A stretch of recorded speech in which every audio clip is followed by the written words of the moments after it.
that recording. Awesome sauce.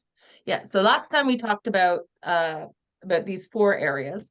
And this time I figured that we would just quickly review what we talked about, but really in the context of the lesson that I taught on Monday, which was not, I would say, one of my better lessons, but that happens all the time. Right? Some days everything works out perfect, and some days it does not.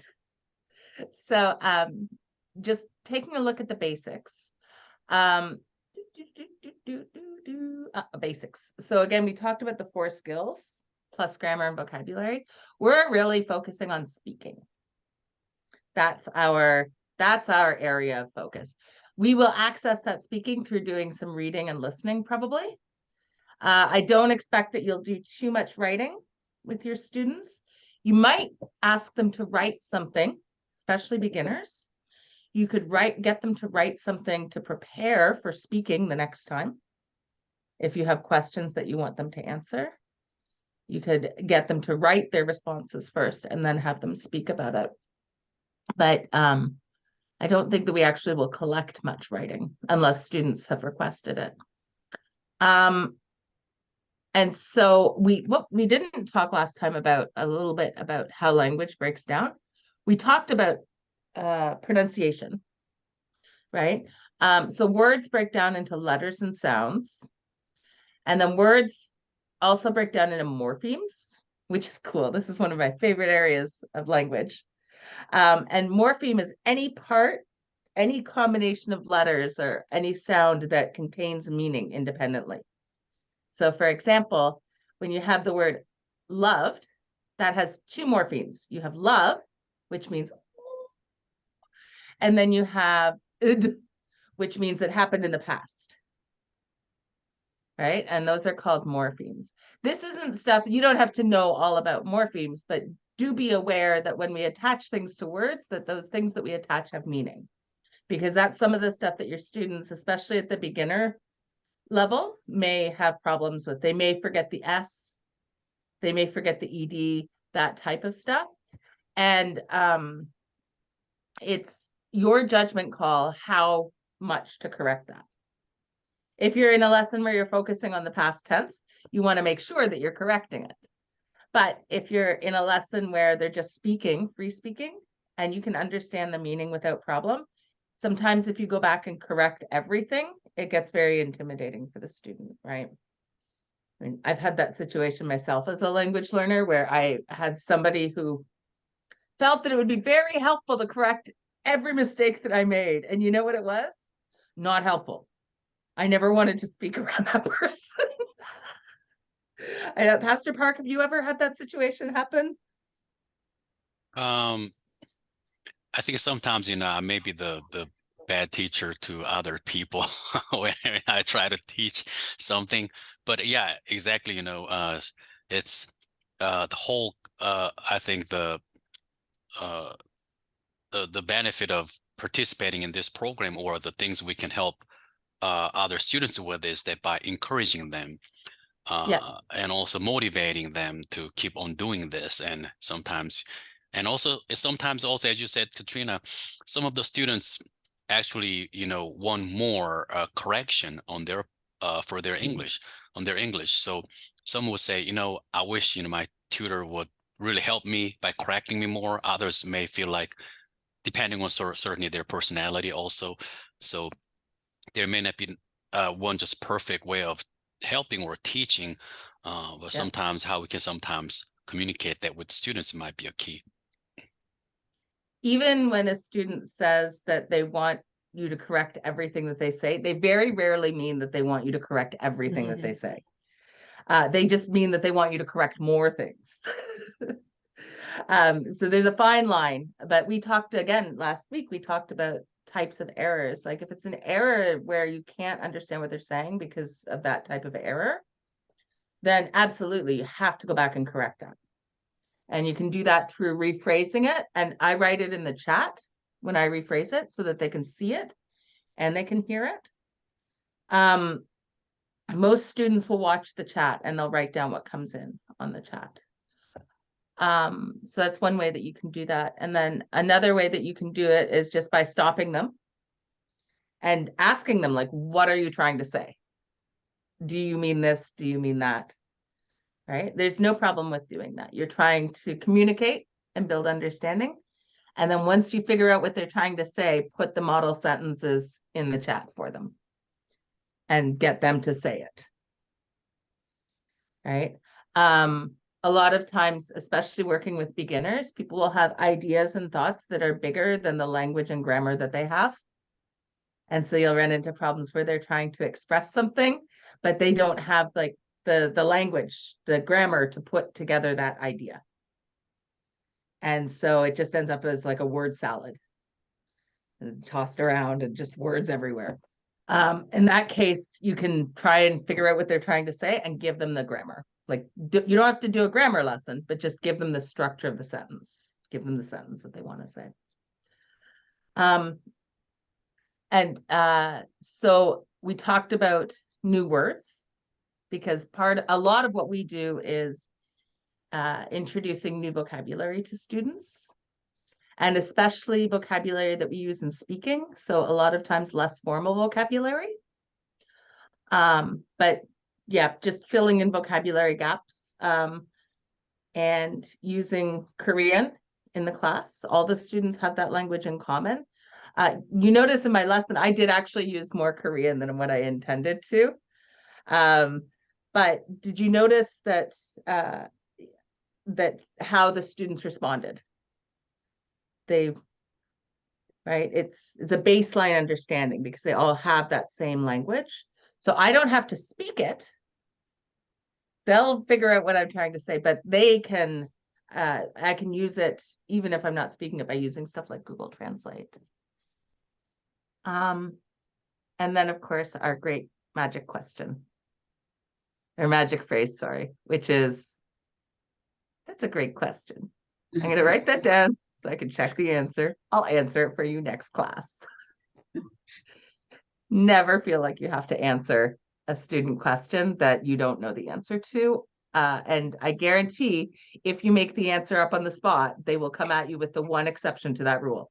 And then you'll be like, oh, no. You just dig yourself a hole.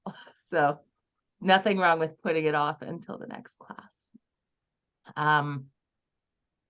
So the class structure, you saw my class that I taught on Monday. It was my Monday, your Sunday. I welcomed everybody. We had more than 15 minutes of free talking, but there was a bit of confusion. I don't know if you saw what had happened. I had a student that I'd only met once show up, and I didn't know her name. So that was awkward. And then I had a student that was in the intermediate class show up. And so she decided to stay. So it was an interesting group. But my students are really fun. I think that they had a good time. What did you think about the free talking section at the beginning of class? Did you have any takeaways from that? I think Lynn's the only one that was there, right? Unmute. Am I unmuted? Yeah. I love that part. I absolutely, because that's exactly what Joseph, Pastor Park had told us last semester, and what I try to encourage my students. Well, that's why I was trying to, when I was doing it, because people learn a language through natural conversations. Yeah. Now I know a lot of them, not a lot of them, but some of them in my group, they wanted those grammar, they wanted the book, the structured, so you got a little bit of that in there, but they got to practice it. And that's what it's all about. Yeah. So the way that I started that class off, we talked for about, I said here 15 minutes. I did it for about 25 because of all the confusion with the beginning of class and students coming in late and needing to explain why we had like 6 people in the room that weren't normally there. You know, but that said, I just ask questions. I ask the students to tell me, much the same as what we kind of did at the beginning of today, like, how are you doing? What's something interesting that's happening? That type of thing. Or what did you do last week? You don't need to ask different questions every time. You can ask the same question every week, because they, especially the lower level students, they will prepare for that question because they know that they're going to get asked. And so they'll come to class and they'll think about what they're going to say. And if you change the question, sometimes they'll still answer the old question. It's really funny when that happens. Like, what did you do last weekend? One thing that made me happy was this. You're like, okay. But yeah, so with the beginner students especially, it's nice to have that structure of knowing what to expect with the free talking. And to be able to kind of pattern the practice, right? And they're really practicing using stuff like the past tense there. So keep an ear open for that and make sure that they're talking about things in the past. If you're asking what they did last week, my favorite questions to ask are, what did you do last week, or what did you do on the weekend? Do you have anything fun that you're going to do this week? And what's another one that I like to ask? What is something that's making you happy today? And those are probably my 3 favorite questions to ask. I still use those, by the way, with advanced level classes. And then I get them to discuss. Sometimes we'll talk about current events as well. But yeah, those are simple questions that you can start things off. And you'll notice that because the class has been together for a while, in the class that I was teaching, the students were interacting with each other too on those questions. They asked each other questions like, oh, when did you do that? Oh, why did you do that? Right? And once you can get those student interactions going, then you can just kind of sit back and drink your coffee and let them go. Because you want to make sure that you're controlling enough that everybody has a chance to speak. But that natural conversation is really important, like what you were saying, Lynn. It's very central to what we're trying to do. The next thing that we did, we did not review homework because they didn't have any homework that was assigned. We started a new lesson. So then we went in to start the lesson for the day. And we used this model where I presented the information and the lesson theme. Then we practiced it. In this case, in the class, we practiced it using a dialogue. And we just went around with the different students using I'll show you in a second. And then after everybody left, we did the production, which was free form questions related to that. So this is the information that we produced. I'm wondering if I can zoom this. Give me a second here.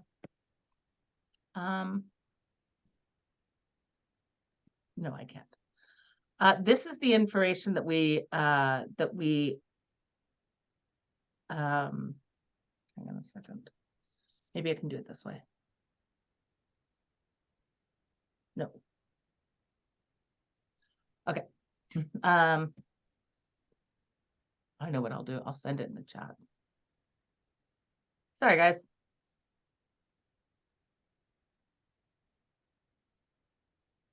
I should be able to send this in the chat. Just give me a second here. Nope, it's not letting me do that either. Okay. I'll make it big then. Here. So you can see here that we have essentially they're taking these stores and they're matching them to different items that you can buy in the store. Our theme for this lesson was shopping and stores. And so this was introducing both the theme and introducing some of the vocabulary that we'd be working with throughout the theme. They knew most, if not all, of this stuff here. And I'd say that they probably knew about 70% of what was up here. So this was not necessarily all new vocabulary, right? And it doesn't need to be all new. Yeah, Lynn? All right, this is a question for both you and, well, more for Pastor Park. Pastor Park, these are the, Katrina has been gracious in saying that she could print some of these lessons for us because she has this program. Do we need a program like this to help them? Because this is kind of like a guide, as to pick and choose what, vocabulary or what themes. Is there any way we can get Well, yes, something similar? yes, I believe Katrina certainly seems like she's been using the PowerPoint or something like that kind of software in online. But I think once we have the ready-made the handout like this in online, certainly, if you're using laptop, it'll be kind of more difficult to do it on cell phone or tablet. Maybe it's possible on tablet too, but it's a lot easier to do it on laptop or desktop computer. That I can take time with some tutors here to show them how to utilize screen share, and on screen share how to also work on that. If you use word process or this is PowerPoint, I think kind of something like PowerPoint she's using. But if you have word process, or which is Microsoft Word, or the just PDF, the software that can open PDF file or image file, I think we can utilize Zoom screen share to show it to students, and then work on that together. I know how to do all that. What I'm asking for is, do we have a program like hers that we can use? Like, these are ready-made. Yeah. Yeah, she can give us some online resources later. Yeah. I get my lessons from this website here, the ones that I use with the program. It's called Lingua House. And we looked at this last time as well. They've got tons of different lessons, different themes. But the reason why I've shared my whole screen now is because I have a whole bunch of lesson streams downloaded already. That you've already downloaded. Yes, I just so I just have gone through and I've downloaded them from the site. And what I can do is I can, like, this is for the students that I'm working with right now. We've gotten to as far as, where were we? I think we're in the forest. So we've gotten to lesson 3. We have not gotten very far. It's kind of tragic. So whomever is picking up with these students can just move on from starting at lesson 4. Right. And I can share this whole folder of lessons. That would be great. In this folder, you'll see that there's the student file. And what I will generally do is I'll send the student file out to the students before class. So if the students are on a phone, often they'll print out the lesson beforehand. And a lot of students prefer to have the paper in hand. So students will print the lesson out beforehand. I don't make them, that's up to them.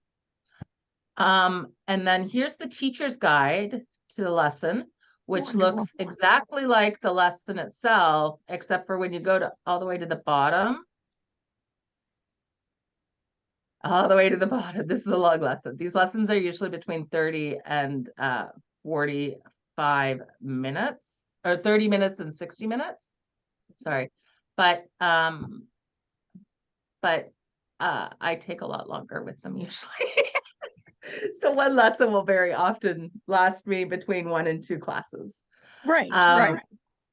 Or I'll finish a lesson and then start the next lesson, just do the introduction part in the class. But okay, at the very bottom here, they'll have transcripts. So if there's a listening file, in the teacher's guide, they'll have what's written in that listening file. Right. So if your students are having problems with the listening, you can show them the transcript at the same time, and that helps. And then they also have the answer key with suggestions for how to teach things. Right. Okay. They don't Oh, go ahead. I'm sorry. They don't always have the suggestions for how to teach things. It depends. Sometimes they do, sometimes they don't, but they will. The teacher's guide will always have the answers, which is very helpful sometimes, because I know we're all like, we speak English, but sometimes the questions you're like, well, it could be that, or it could be that. I'm not sure. So Katrina, it's helpful to have this. would you, I mean, would you find a lesson like this to be helpful with your intermediate students? Because that's all I've had, and this doesn't seem to me like something that they really need. I don't know, is it? I do actually. So I use these ones are a little bit harder for them. Where's the ones that I use for them?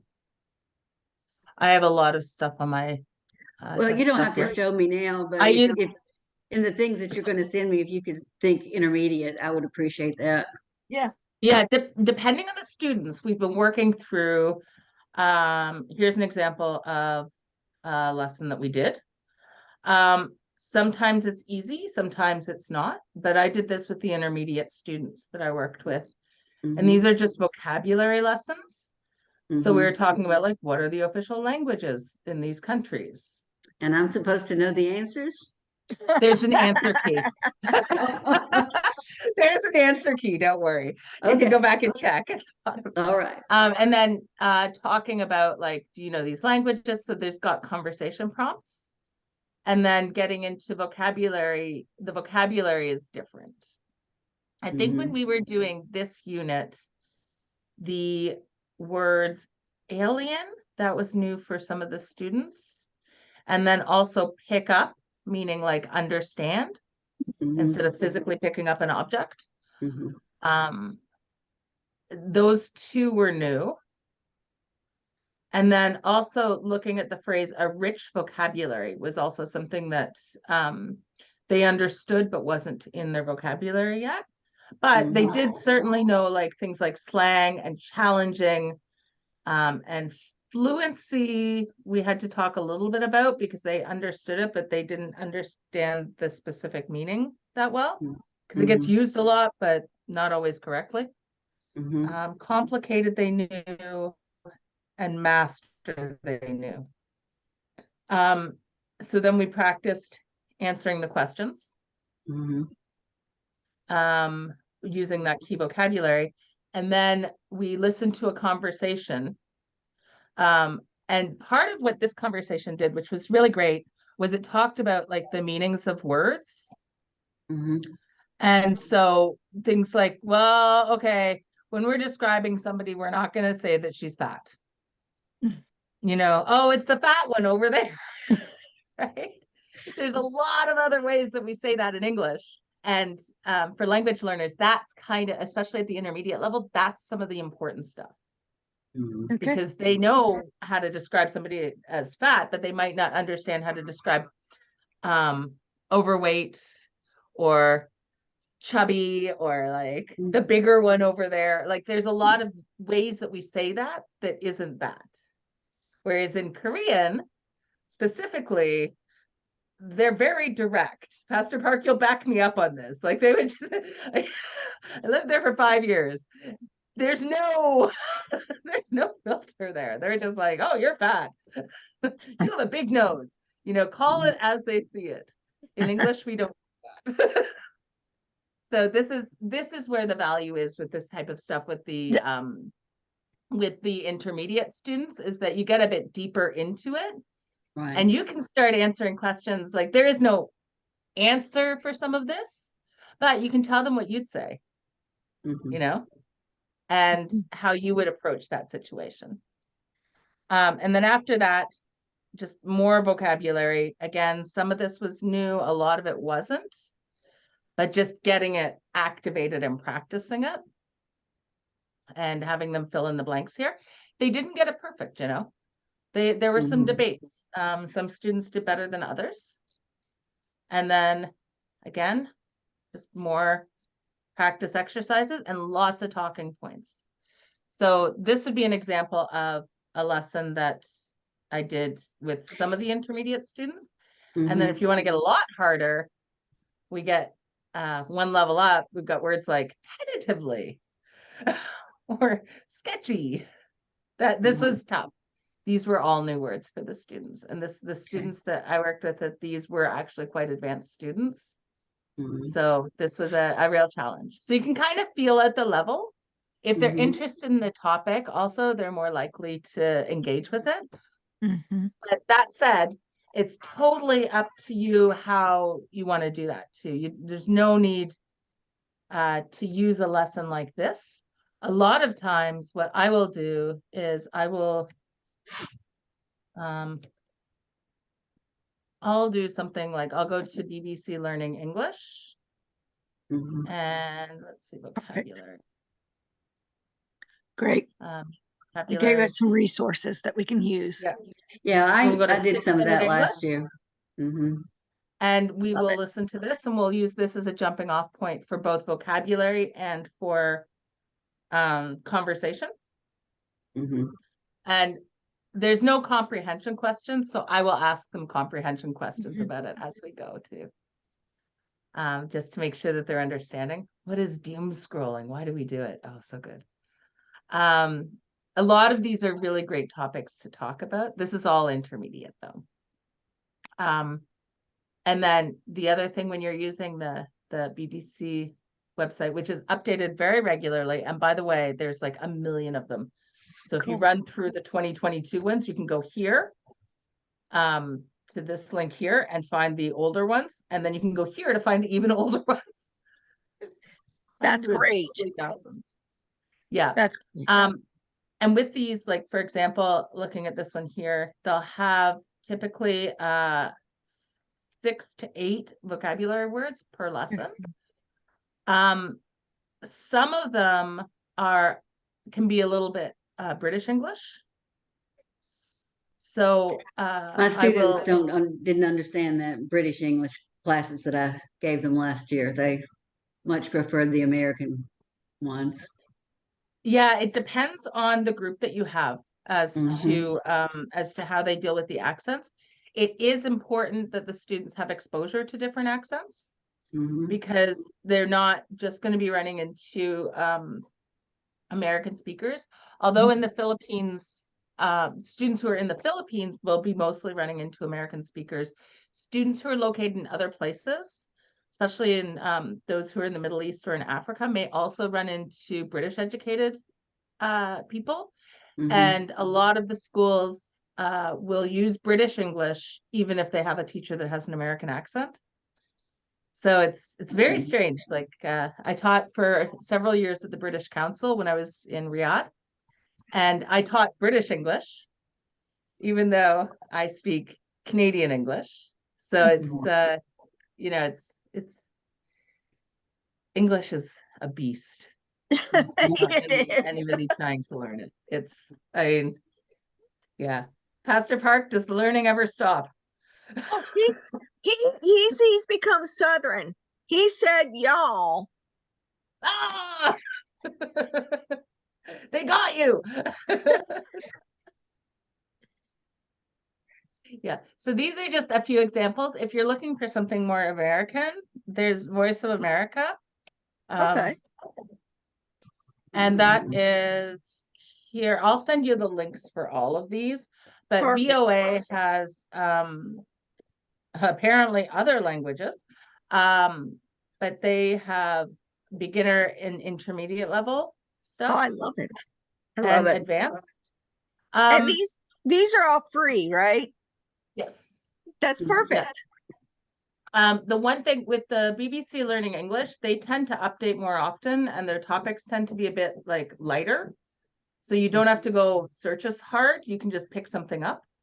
But with the VOA, some of the topics tend to be a bit deeper or might not necessarily be questions that you want to bring up in class. Right. Because there's certain things that we maybe don't want to go down that path. You know, because ultimately we have to moderate the discussions. So yeah, they can get a little bit more,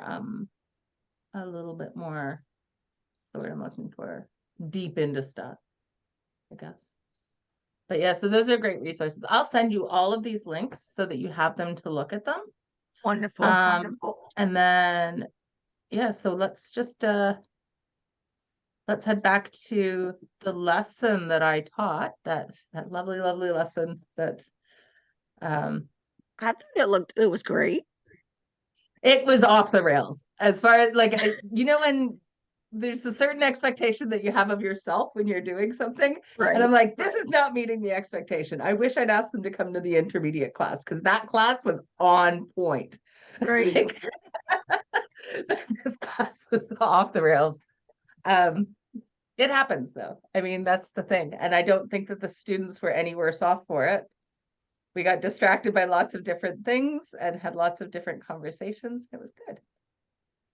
Well, I know my go- students last semester when I was filling in for Ray Bart in class, one of them said, well, we read articles. And I said, okay, well, I want to read articles. And so I started doing a different article a week. And we did it because it was around the holiday times. We talked about Halloween, and then we talked about Thanksgiving. And then I only had one who came up who was very upset about the Halloween until I said, well,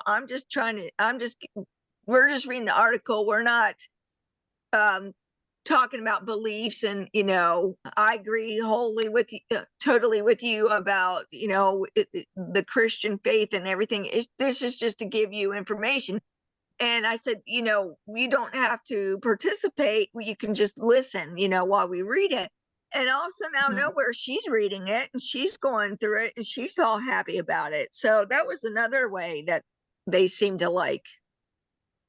And we talked about the vocabulary, and I'd have each one read a paragraph, and then we would stop and talk, or like you said about the grammar, if it needed to be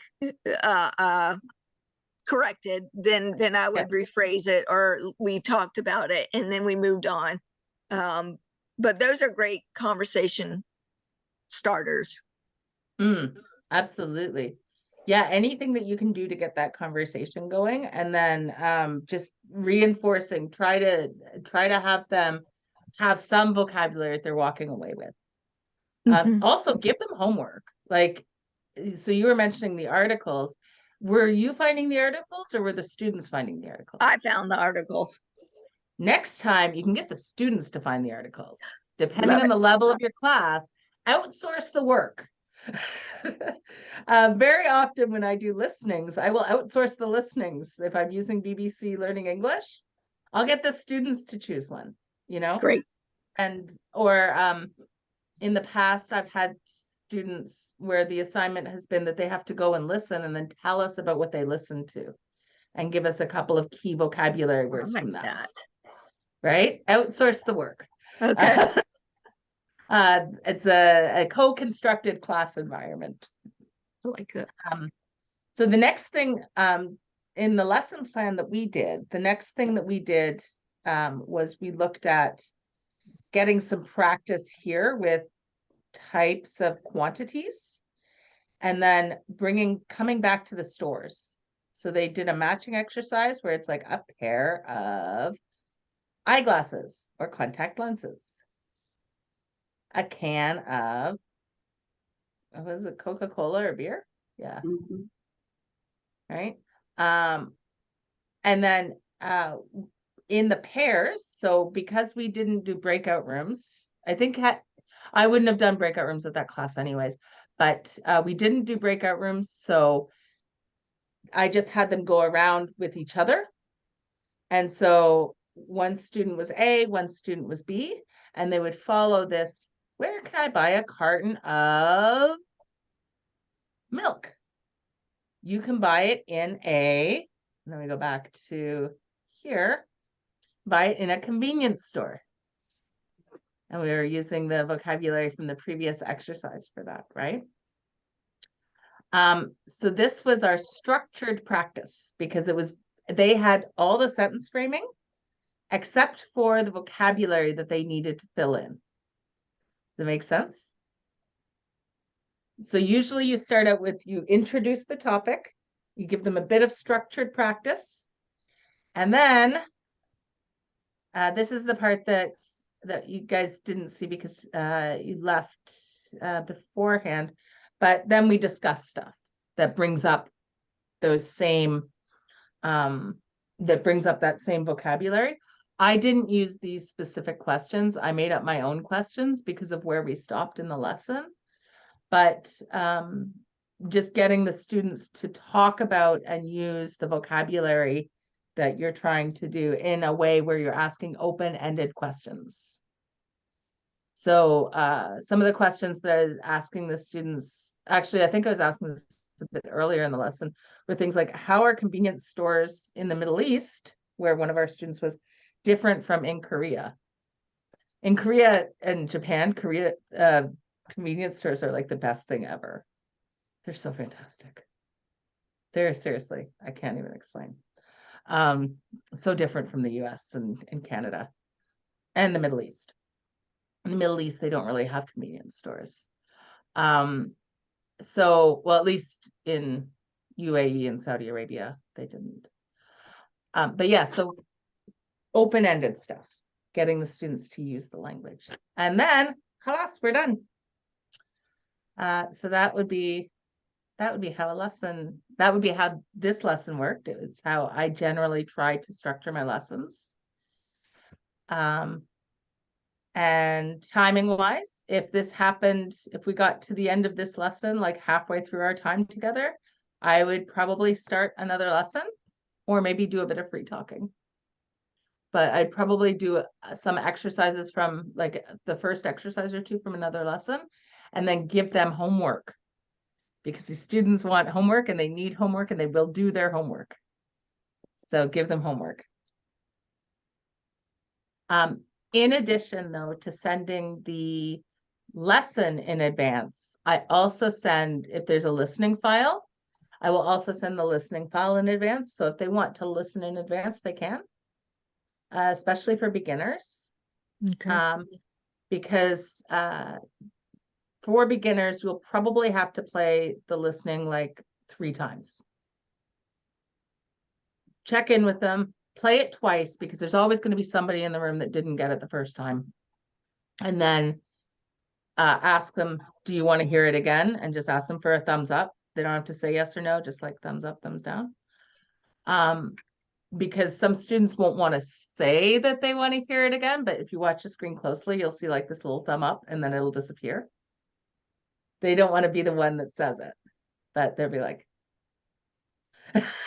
What do you mean the listening? The listening of the.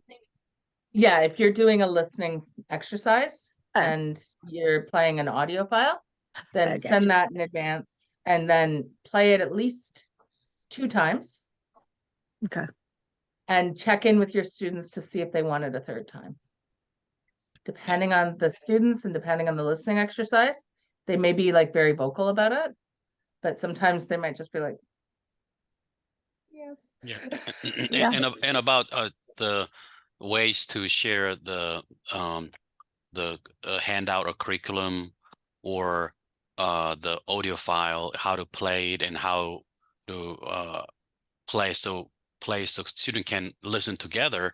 I think I can help all the tutors when we get together, so we can find ways we can have another kind of the session for workshop session where we can learn together how to share the screen or how to share audio and those kind of things. Mm-hmm. Yeah, that's in the past I've had Reverend Shin set up Cacao Talk groups for my students, and that's been very helpful because I can just put everything in there and the students all use that chat app. So again, that was one of the things that I promised to send you guys that I didn't send you, so I'll send it this time. Cacao Talk. Yeah, I used email with my folks last year, and some of them didn't get them, and for half the week or so, they didn't. They were not easy deliveries. It seemed like. Yeah, people do not respond to that. but they do respond to their Kakao Talk. Okay. They're like Sure. living on it. It's yeah, like Messenger, right? But Mhm. are there any questions? Any questions or anything that Michelle, I know this is a lot of information because we ran through things really quickly. Lynn and Lynn were here last week, so we just kind of skimmed over and then talked about the lesson. But if there's any questions, big or small. All good, thanks.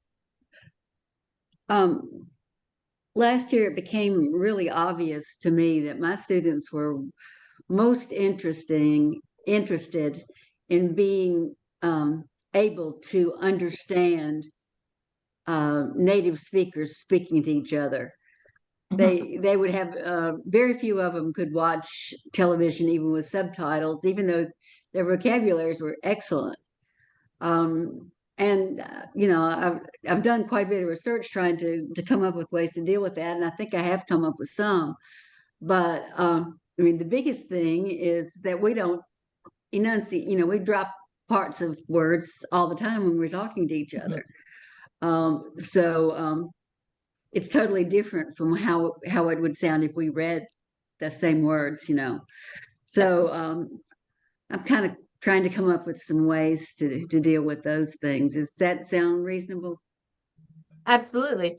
One of the things that you can do if you use YouTube videos, so you, with the, if they're having trouble understanding native speakers having conversations, then you want to put them in a situation where they're hearing those conversations, but the conversations are not long because it's mentally exhausting.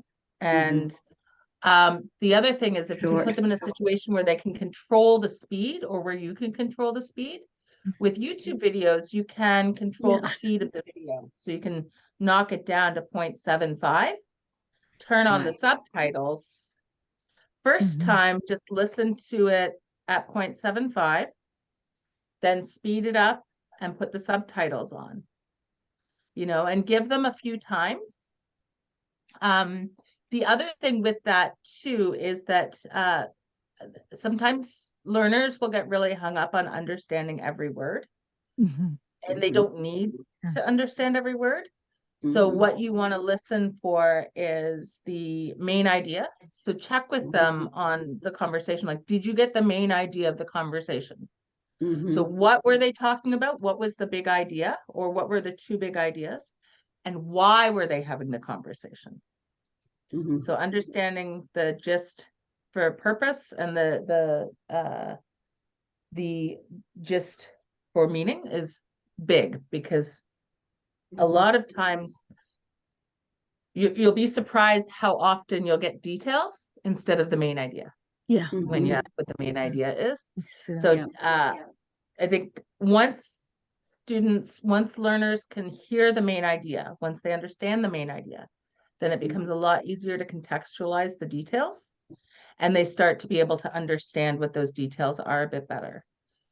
Well, I had issues last year with asking what a certain sentence meant or whatever, and I would find that I would get it back verbatim from what I had issued it as, and so that I think is an issue. I have excellent memories, by the way, a lot better than mine. That's all. I mean, a lot of that has to do with the training that they've undergone with their English education in the school system, where they've been trained to do these long listening passages in middle school and high school, and be able to answer questions about them, but not, and that requires a lot of memory for very specific parts of things. Yes. But that doesn't necessarily transfer very well to conversation. Right. But you can leverage that. There's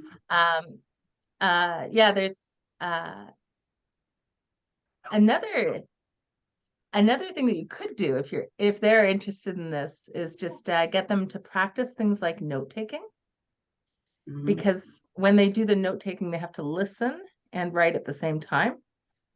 And then don't ask them immediately about the listening.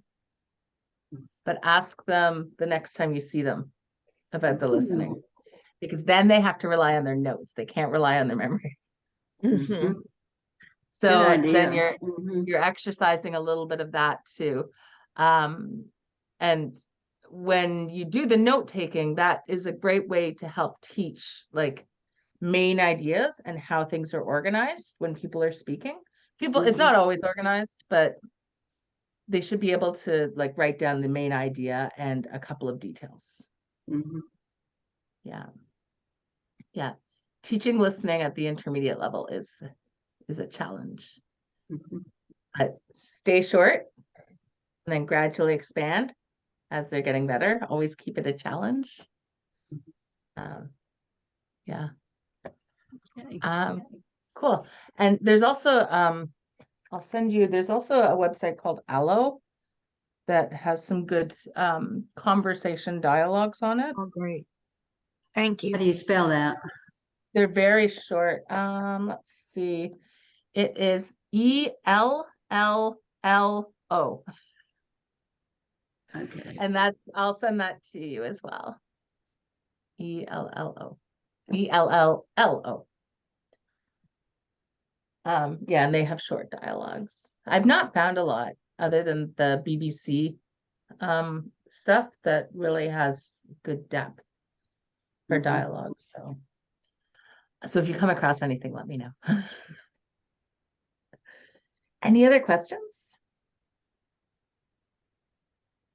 I think I'm good. I'm good. You definitely helped in the last time and this time.